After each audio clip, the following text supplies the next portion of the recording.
Saludos cordiales amigos y amigas de Agenda Económica, bienvenidos y bienvenidas.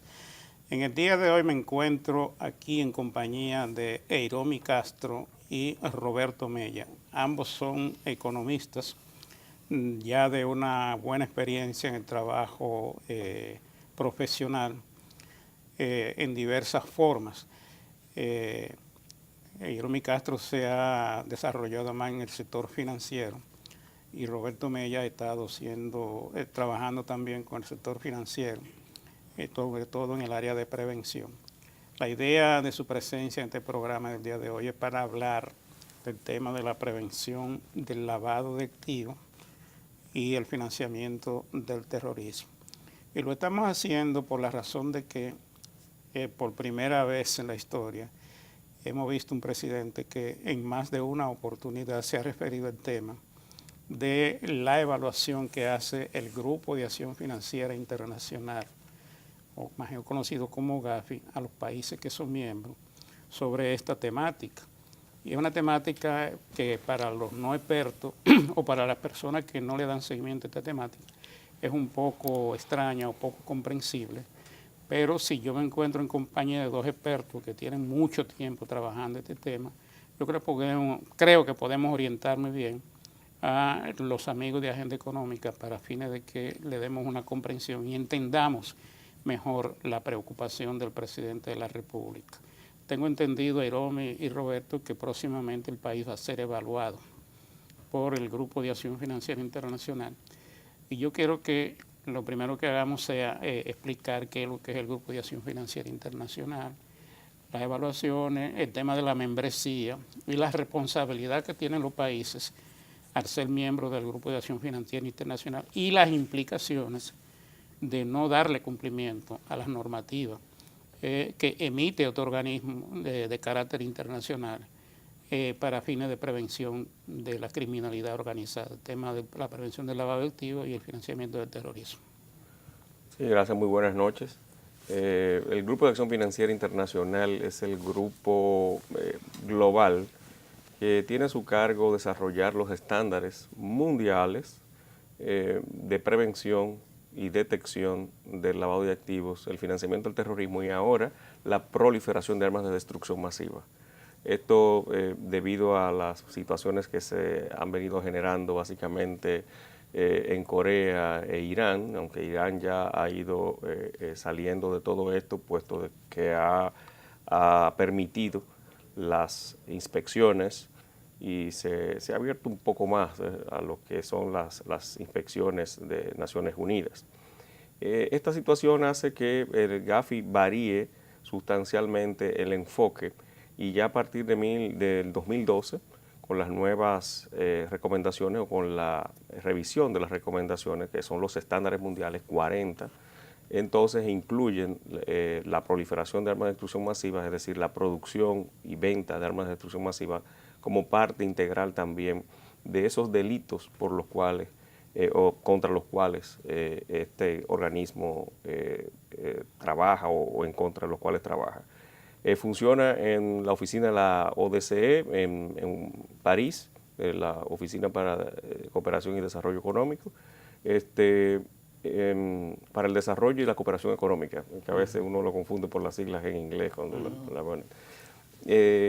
Funcionan allí, comparten el mismo edificio y son parte de una misma estructura, vamos a decir, porque los mismos G10 fue quienes crearon tanto la ODCE como el Grupo de Acción Financiera Internacional.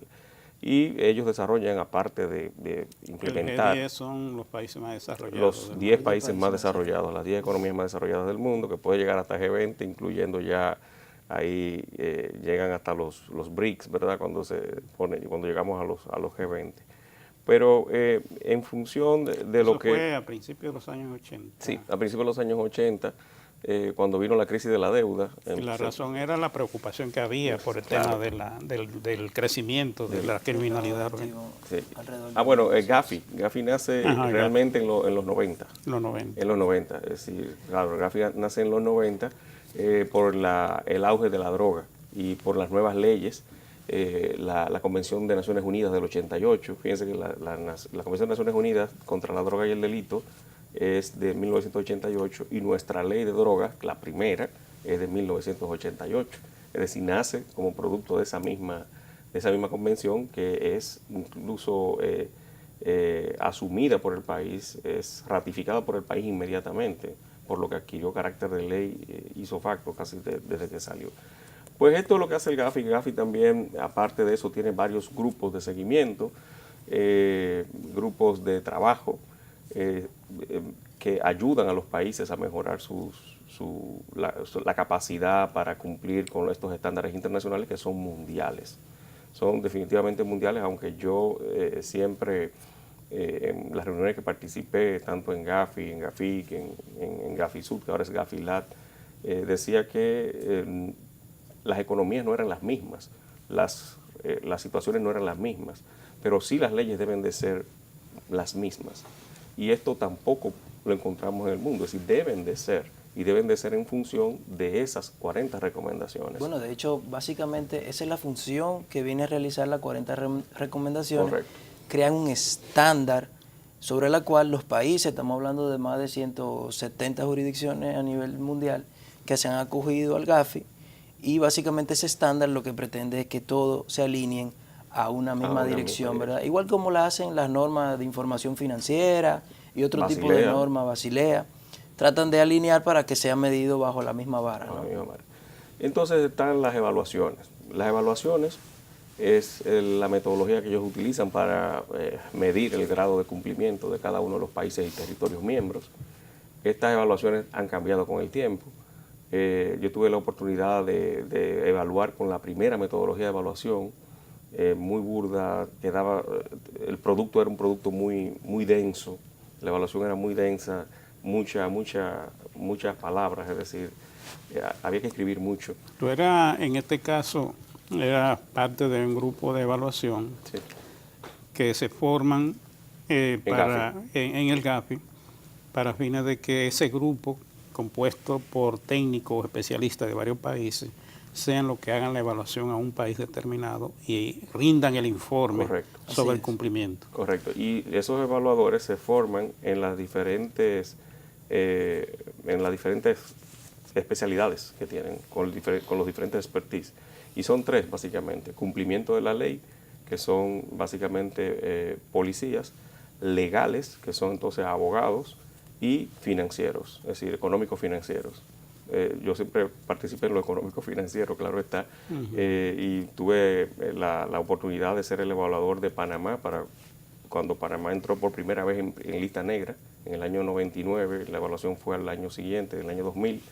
Evalué a Venezuela, que para mí fue una experiencia tremenda, fue quizá la más trabajosa de todas, y también a El Salvador, que quizás fue la más sencilla realmente por las condiciones que tenía. Se nos facilitó bastante. Con dos tipos de evaluaciones, con dos tipos de metodología. La metodología actual es una metodología muy diferente, mucho más técnica, mucho más focalizada. Técnico. Y Roberto, tú sabes que son dos tipos, es decir, hay dos ejes fundamentales, que es la técnica y la de efectividad.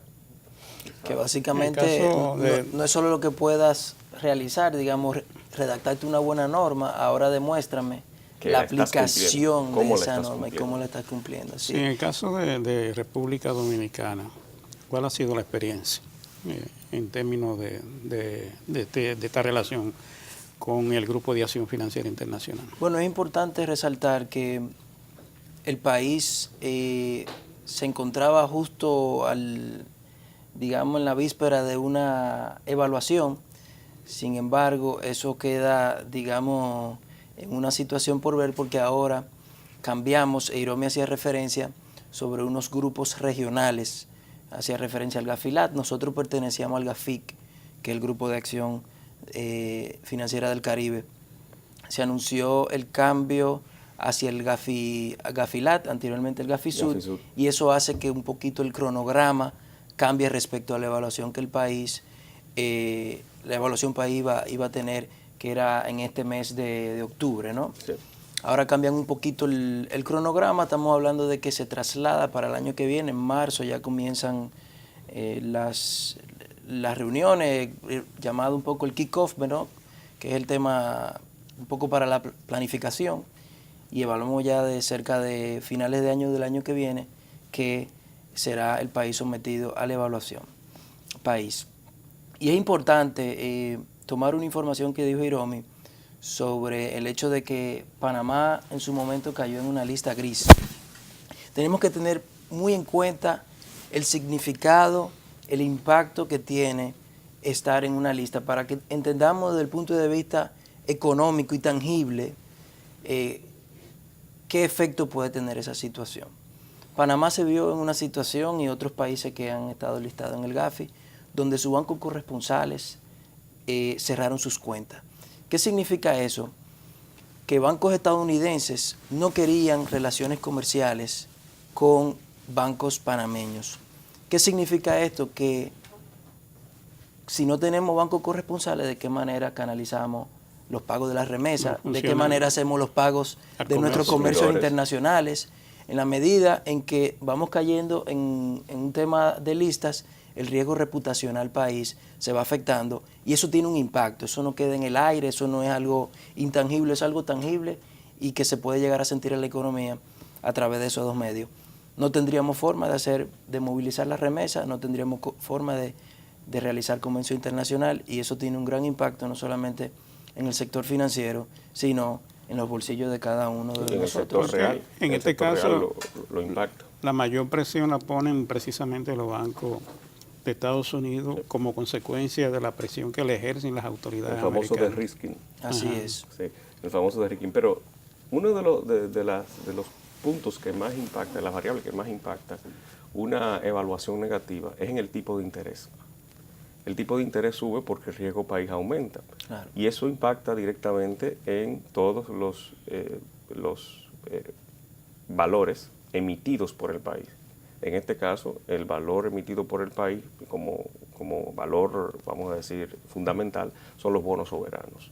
Esto impactaría directamente sobre los bonos soberanos y sobre los tenedores de los bonos soberanos, que se reducirían bastante su confianza, ¿verdad?, en lo que es la economía del país, porque ha aumentado el riesgo país. Claro. Pero aquí por eso se debe cuidar tanto eso. Sí. No, el tema, Hiromi, es bueno que tú lo menciones, porque nosotros somos un país que nos estamos financiando en el mercado internacional. Estamos en el renglón número 1 sí. de los países que tienen financiamiento internacional, como el país que más ha utilizado el financiamiento internacional. Y lo estamos haciendo recurrentemente por el tema del déficit que se genera en las finanzas públicas. Pero debo decir, don Luis, un paréntesis, que a un muy buen precio. Es decir, claro, porque el riesgo país nuestro es un riesgo país pero lo que muy ahí bueno. Ahí es donde voy. Exacto, es decir, si para nosotros, que la gente sepa que el costo nuestro de los bonos soberanos es un costo bastante bajo. Sí, porque entre otras cosas hemos sido un país que ha cumplido siempre. Con el pago de sus compromisos internacionales, pero hay un nivel de riesgo que está precisamente reflejado en el costo del financiamiento, y ese nivel de riesgo puede ser afectado por un tema de evaluación, que ese nivel de riesgo es la diferencia entre lo que es el costo del dinero en Estados Unidos, sí, con respecto el promedio de los precios de los bonos del Tesoro con relación al promedio de los precios nuestros. Así es. Tenemos que entender algo. El Gafi no funciona como una isla totalmente separada. El Gafi funciona de la mano con el Fondo Monetario, sí, claro, con el Banco Mundial, con organismos como el Interpol y muchos otros organismos que consideran esas evaluaciones dentro de sus análisis países. O sea que tienen que entender el alcance que puede llegar. Los documentos del Gafi vienen avalados por el Fondo Monetario Internacional y el Banco Mundial, que son de los mayores proveedores de recursos para el Grupo de Acción Financiera Internacional. Así es. Eso es importante. Vamos a una pausa y retornamos con el tema.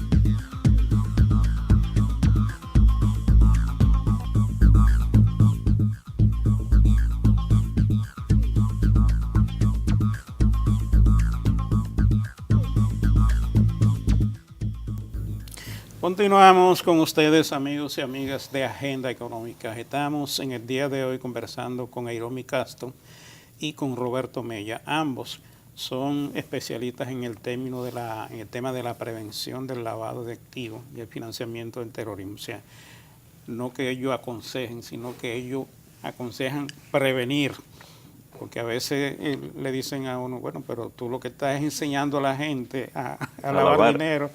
No, ellos son especialistas en la prevención y esto es importante que la gente lo entienda así, porque el trabajo de ellos es evitar que una entidad financiera, un organismo de esos que tienen mucho riesgo o vulnerabilidad con el tema de la criminalidad organizada, sea en algún momento sorprendida con una operación de dinero sucio, de dinero mal habido, y entonces eso le genere una consecuencia, le genere pérdidas tanto a la entidad como al país en sentido general. Nosotros, por esta razón, el presidente de la República le está poniendo atención a este tema, porque parece que ya le han asesorado bien y le han dicho la importancia que tiene de que el país salga bien evaluado o salga bien fortalecido de una evaluación que le haga el Grupo de Acción Financiera Internacional, porque como ya decía Roberto y el propio Eiromi, esto se refleja en el riesgo país y nosotros somos una economía que cada vez estamos más expuesta al tema del riesgo país por el gran financiamiento que hemos venido asumiendo durante la última década por razones que todo el mundo conoce, razones fiscales. El país ha sido evaluado ya anteriormente, Roberto. ¿Qué ocurrió con esa evaluación y qué ha hecho el país frente a las recomendaciones que le dejó el Grupo de Acción Financiera o el grupo de técnicos que representaba a esa entidad cuando se hizo la evaluación? Porque también quiero que hablemos más adelante de qué tenemos que hacer para prepararnos para la próxima evaluación. Sí, bueno, excelente. Precisamente, producto de este tema de la preparación ante la evaluación del GAFI que debíamos de tener recientemente, yo produje una serie que lo reflejé en un artículo que en su momento se lo envié y de hecho lo he compartido con ustedes, un artículo donde enfocábamos ciertos elementos que entendíamos. Publicó en Acento. Así es, en Acento, que entendíamos muy importante, ¿no? Situaciones tangibles, técnicas, porque la declaración del presidente de salir bien evaluado, que me parece excelente, muy acertada, eso no viene solo, pero tampoco viene por un trabajo de un organismo específico que pudiese ser la Unidad de Análisis Financiero o la Superintendencia de Banco, sino tenemos que entender que una evaluación GAFI implica la evaluación de muchos elementos dentro del país, o sea, superintendencias, organismos en general de persecución, Ministerio Público, todo entran dentro de la evaluación y cada uno debe de entender su rol respecto a esta evaluación. Y sobre ese aspecto traigo quizá algunos elementos que quiero compartir y por supuesto invito a Eiromi. La evaluación anterior, porque estas son recomendaciones que tú nos has hecho llegar. Recomendaciones que están enfocadas a los temas que en su momento la evaluación que deberíamos preparar para finales de la evaluación. Así es, o sea que van conectados ahí. Yo te preguntaba sobre una evaluación anterior, cómo salimos y cuáles fueron las recomendaciones y en qué medida hemos cumplido con esto. Así es. Bueno, precisamente, uno de los temas que se trató en la evaluación pasada y que se supone que debíamos la tercera tener, ronda de evaluación. La tercera ronda en el 2005. Se publicó en el 2006. Así es. Ya íbamos de hecho por el segundo informe de seguimiento con el doceavo informe de seguimiento. Que no había hecho el GAFI. Que no había hecho el GAFI y ahora ya venía a una ronda que iba a ser llamada la evaluación país. La cuarta ronda de evaluación. La cuarta ronda de evaluación. Sí. En esa cuarta ronda de evaluación existen aspectos que entendemos que desde aquel entonces todavía hoy se mantienen y que debemos de evaluar. Una de ellas es la propia revisión de la Ley 7202, que de hecho del año 2002 entendemos que la estructura del país, los productos que ya ofrecemos, el desarrollo de un propio mercado bursátil, que en el 2002 no lo teníamos, la dinámica económica y todos los cambios que existen desde 2002 exigen que haya una revisión de esa ley. Y uno de los temas quizá críticos en la revisión de esa ley 7202 es la inclusión de algunos delitos precedentes que hoy en día no contamos con ellos. Porque no eran, en el momento de la ley, no eran vigentes, no estaban vigentes. No necesariamente. No lo exigían. O lo exigían, pero no fue incluido. No lo exigían en ese momento. Es bueno apuntar, del 2002 a la fecha, Gafi ha hecho 2 modificaciones de las 40 recomendaciones. Es decir, llevó a las 40 más, serían 3. Llevó las 40 más 8, después las 40 más 9 y después entonces fusionó todas estas en las 40 y recomendaciones. Volvió a las 40 recomendaciones. Exacto. Pero lo que hizo fue fusionar esas 9 recomendaciones especiales que estaban focalizadas hacia el financiamiento del terrorismo en el 2012.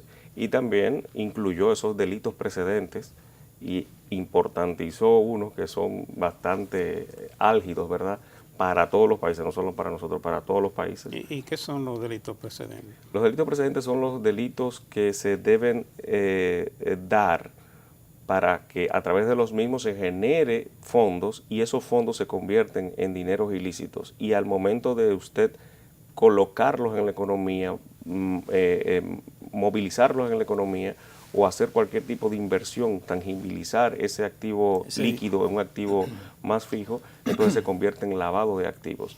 Pero su origen debe de ser ilícito. Por eso el es procedimiento de mezclar ese dinero sucio, delictivo, con el dinero limpio que circula en la economía, es el mecanismo de prevención que normalmente se trabaja cuando se hacen las recomendaciones o los entrenamientos a las entidades. Por eso el enfoque de Gafi hacia el dinero en efectivo, porque es que el crimen paga en efectivo. Esta es una ley focalizada y son unos estándares focalizados al crimen organizado y al crimen de cuello blanco. Fíjense cómo proliferan en cada momento las acusaciones de lavado de dinero en el mundo. Es decir, no solamente en el sector público, sino también en el sector privado. Es decir, ¿por qué? Porque producto de los fraudes que se cometen, entonces viene la tipificación, ya que ese delito es un delito precedente. Tanto poner un caso, por ejemplo, el tráfico de drogas es un delito precedente. Es más conocido. Es el más conocido. Pero hay muchos también. Claro, muchos. Ahora exigen, que para mí es el que siempre comento, que Gafi obliga a que se tipifique el delito fiscal como un delito precedente de lavado de activos, haciéndolo un delito autónomo, es decir, que tanto puedan acusar a quien ha hecho la evasión fiscal por evasión fiscal como también por lavado de activos. Exacto, es decir, se separan 2 delitos. Un tema es usted vender la droga, transportarla, resguardarla, producirla. Eso es un delito que está tipificado en la ley que ya hizo mención Eiromi, que es la 5088, ¿verdad? Otro delito es el dinero que se produce de esa actividad, ilegal, tratarlo de insertar en la economía. Puede ser mezclarlo con el bueno o no, simplemente el hecho de tomar ese dinero producido de esa actividad y tratarlo de hacer un depósito, o comprar una casa, o comprar un vehículo, convertir en general, generar un activo. Para hacerlo aparentar como un dinero ilícito. Se convierte en otra actividad ilícita que se llama lavado de activos. Entonces, por eso usted oye que fue enjuiciado por narcotráfico y lavado de activos, que no es lo mismo. ¿Okay? Entonces, los delitos precedentes determinan cuáles son esas actividades que se deben de dar primero para producir ese dinero ilícito. Hoy en día, por ejemplo, la evasión fiscal, como muy bien dice Eiromi, no está como un delito precedente del lavado de activos. Usted está acogido o puede ser enjuiciado por la ley 1192, que es el Código Tributario, pero nunca va a entrar en efecto la ley 7202. Un tema es la evasión, otro es tomar, digamos, facturar ese ITEVI y cobrarlo y no pagarlo al Estado. Ahora, cuando usted trata de insertar ese dinero en la economía, se va a convertir en otro delito que se llama lavado de activos. De lavado de activos. Hacia ahí donde tenemos que caminar. Pero hay otro delito que sí estaba, por ejemplo, en su momento, La evasión fiscal se incluyó en el 2012, Sí. pero por ejemplo, tema de piratería, Sí. no siempre estuvo Siempre y ahora estuvo. no estuvo en nuestra ley. Los delitos medioambientales. Sí, los por delitos ejemplo, medioambientales sí estaban de antes y no estaban Y en no nuestra estaban ley. en la Y ley. se nos exigió en las recomendaciones de la evaluación que se incluyera los delitos ambientales como crímenes precedentes del lado de Del El activo. lavado de famoso activos. caso de Carla es un tema de Sí, eso de- es, de- eso de es un delito delito. grave. Y el dinero, si ahí hubo dinero, es dinero ilícito. Y si se Un compraron un tráfico de caramelo órganos. sí, tráfico de órganos está, como los delitos graves. De hecho, es de los delitos con los cuales, o de los cuales los paraísos fiscales incluso comparten información para este tipo de delitos. Es decir, ellos ahí comparten información tanto con eso como los crímenes de lesa humanidad, como terrorismo, narcotráfico. Tráfico de órganos, Eso ellos venta comparten ilegales de inmediatamente. armas. Ya ese es otro tema, pero los paraísos fiscales están siendo mucho más dúctiles, ¿verdad? Más laxos y están dando más información. Claro, cuando son delitos fiscales, los que se quieren investigar en los paraísos fiscales, entonces ahí no hay alcance de nada. Aquí en el país nosotros tenemos, si se quiere, podemos evaluar esto desde el punto de vista de dos tipos de agentes intervinientes. Por ejemplo, lo que es la autoridad competente, que es la parte oficial. El trabajo de la autoridad competente se supone que va a ser evaluado. Y también lo de el sujeto obligado. En este caso son las entidades que tienen la obligación de aplicar las recomendaciones y la normativa para fines de evitar que el dinero sucio entre al sistema financiero, básicamente. Que de hecho, el propio término sujeto obligado debería de cambiarse, Sí. porque obligado debería de ser sujeto colaborador, Bueno, o algo por el estilo, porque al final... es muy subjetivo. Lo que pasa es que al principio, como eso constituía un costo para las entidades, muchas de ellas rehuían incurrir en ese costo para poder estar en condiciones de prevenir. Ya el día de hoy la situación es muy diferente porque ellas mismas se cuidan. Sí. Las entidades han tomado conciencia, han hecho buenas inversiones, están preparados tecnológicamente para evitar precisamente la entrada del dinero sucio porque saben las implicaciones que eso tiene para sus propias entidades. Pero ahí hay que precisar algo, y discúlpame, Irome, hay que precisar algo muy importante, entre la diferencia de la autoridad competente y un sujeto obligado. El sujeto obligado no es un órgano ni un sujeto que persecutor. Es decir, los sujetos obligados tienen procedimientos y programas para conocer al cliente y conocer razonablemente la procedencia de esos fondos, ¿ok?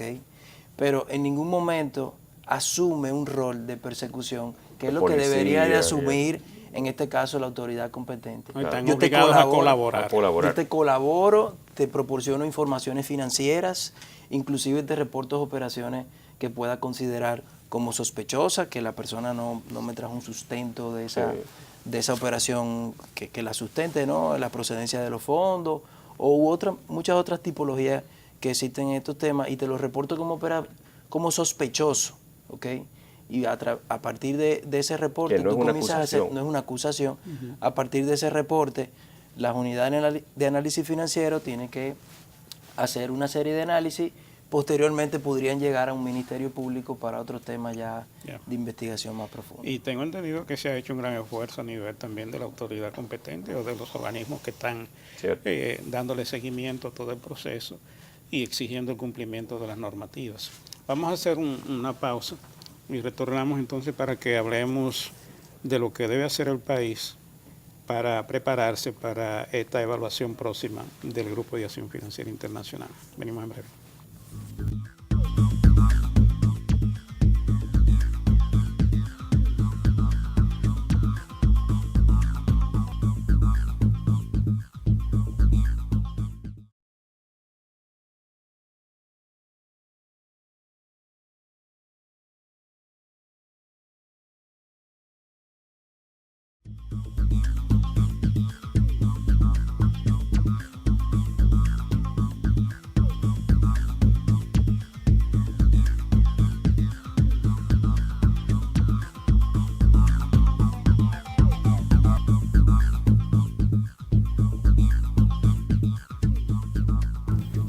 Bien, amigos, vamos a la última parte del programa del día de hoy. Hemos estado conversando con Roberto Mella e Iromi Castro, ambos expertos en el tema de la prevención del lavado de activos, y la idea de su presencia en el programa del día de hoy ha sido hablar de la diligencia que tiene el país que hacer para fines de prepararse para la evaluación próxima que le va a hacer el Grupo de Acción Financiera Internacional, que como hemos explicado en el programa es la entidad que a nivel mundial le da seguimiento a esta temática, encabezada por los países desarrollados y los organismos internacionales que le ponen mucha atención y que trabajan en colaboración con este organismo internacional.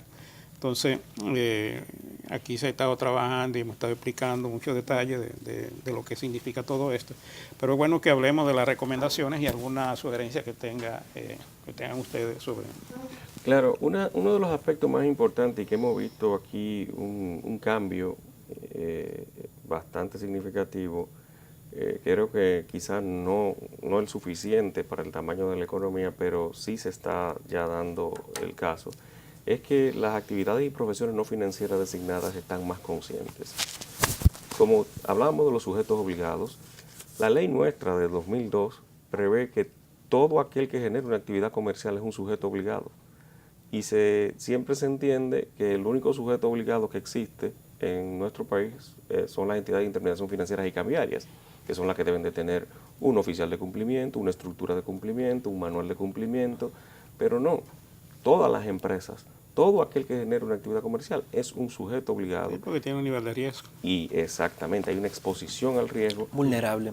Hay una vulnerabilidad, hay un riesgo inherente que existe, que no va a desaparecer, se puede mitigar, y para eso entonces es que hay que crear un departamento de cumplimiento. En Estados Unidos ya hace mucho tiempo que las grandes empresas tienen departamento de cumplimiento normativo, y ahí depende entonces ya el cumplimiento de prevención de lavado y crímenes financieros, después incluso de la crisis, después de la crisis de las grandes empresas, de las grandes corporaciones, con la ley Sarbanes-Oxley y todo esto enfocada a auditorías, se dieron cuenta de que necesitaban siempre un departamento de compliance con mayor empoderamiento.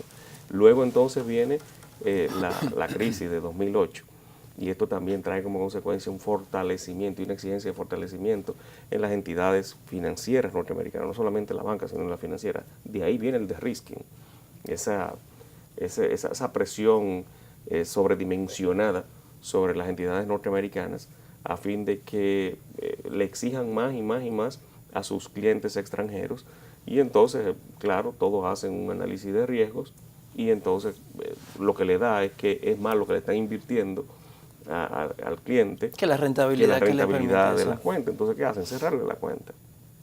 Esto no solamente está generando el de-risking un problema a los países que son clientes de esos bancos corresponsales o que fueron clientes de esos bancos corresponsales, sino también a el comercio norteamericano, a la economía norteamericana, porque los pagos se le atrasan porque la metodología que tenían de pago era a través de las cuentas que tenían en Estados Unidos. Y no es solamente a bancos, señores, a empresas también extranjeras. Esto ha sido bastante fuerte para la economía norteamericana, y de ahí es que se han realizado las reuniones en Washington, que creo que, Roberto, tú participaste en una de estas, por las exigencias de los congresistas a la OCC, a la Oficina de Control de la Moneda, al FinCEN y al Departamento del Tesoro y al mismo IRS, de esos congresistas diciéndole, óyeme, explíquenme esto, porque esto está afectando a mis representados.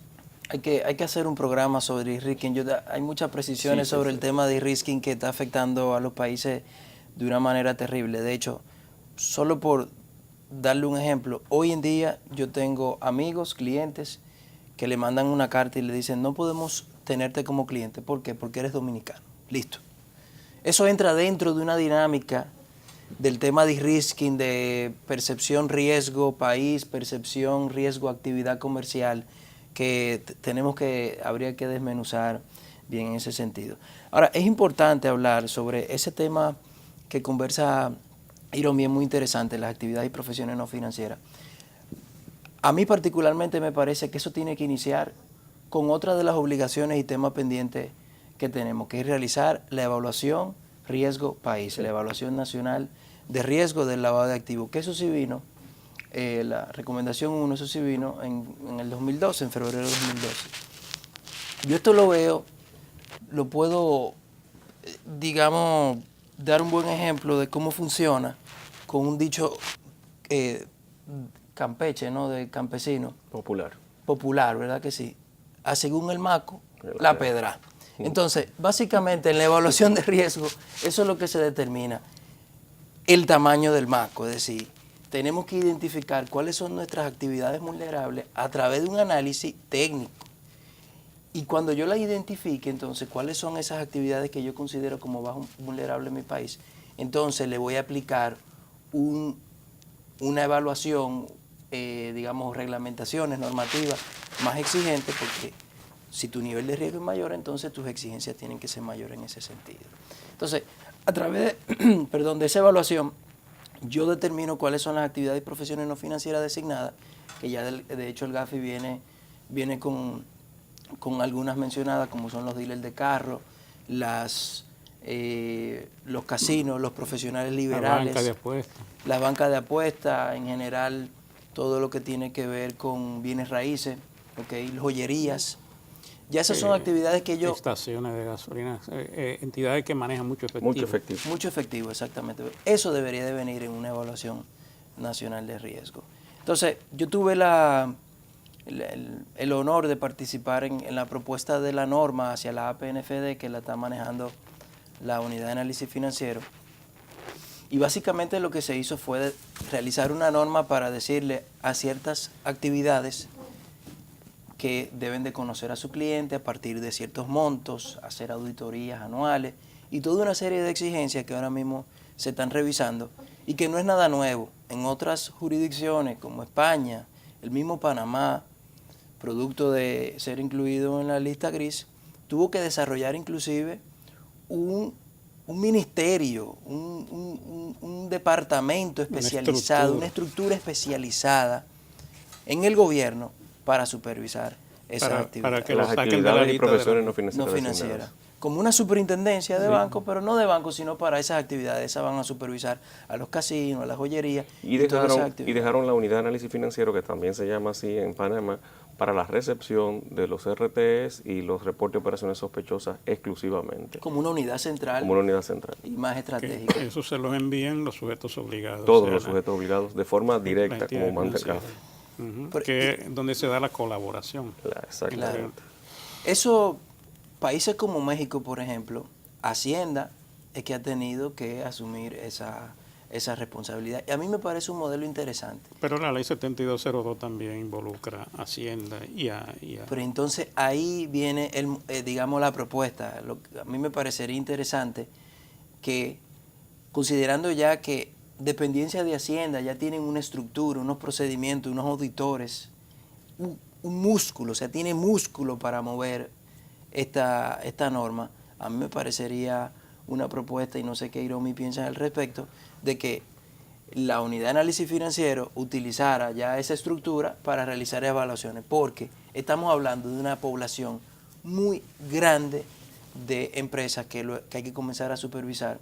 Y a mí no me parece que y en el caso de Hacienda, donde se manejan la banca de apuestas, yo creo que es interesante. No sé hasta qué punto haya conciencia sobre esto, pero yo creo que es interesante llamar la atención porque Hacienda debería ser un organismo de mucha incidencia en todo este proceso, precisamente por la función que desempeña, la autoridad que tiene y las condiciones que tiene para poder hacer un trabajo. Por eso siempre entendimos que el presidente del Comité Nacional contra el Lavado de Activos debía ser el ministro o la ministra, ¿verdad? Vamos a decirlo así, de Hacienda.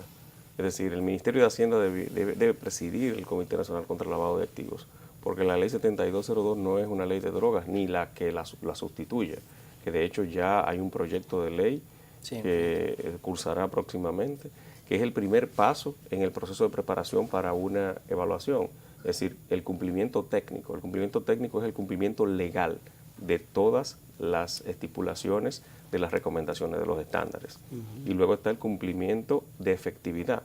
que es cómo se está cumpliendo, es decir, en qué grado se está cumpliendo con todas esas normativas, la efectividad de ese cumplimiento.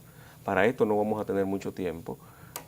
Si aprobamos la ley mañana y nos evalúan el año que viene, que creo que la evaluación efectivamente va a ser a finales de verano del año que viene, no tendremos tiempo de mostrar una aplicación efectiva, definitivamente. Pero sí damos muestra de que estamos encarrilados y evitaremos cualquier tipo de situación adversa. Y déjeme decirle, don Luis, para seguir en esa misma línea, la misma suerte la corre el sector seguros. Sí.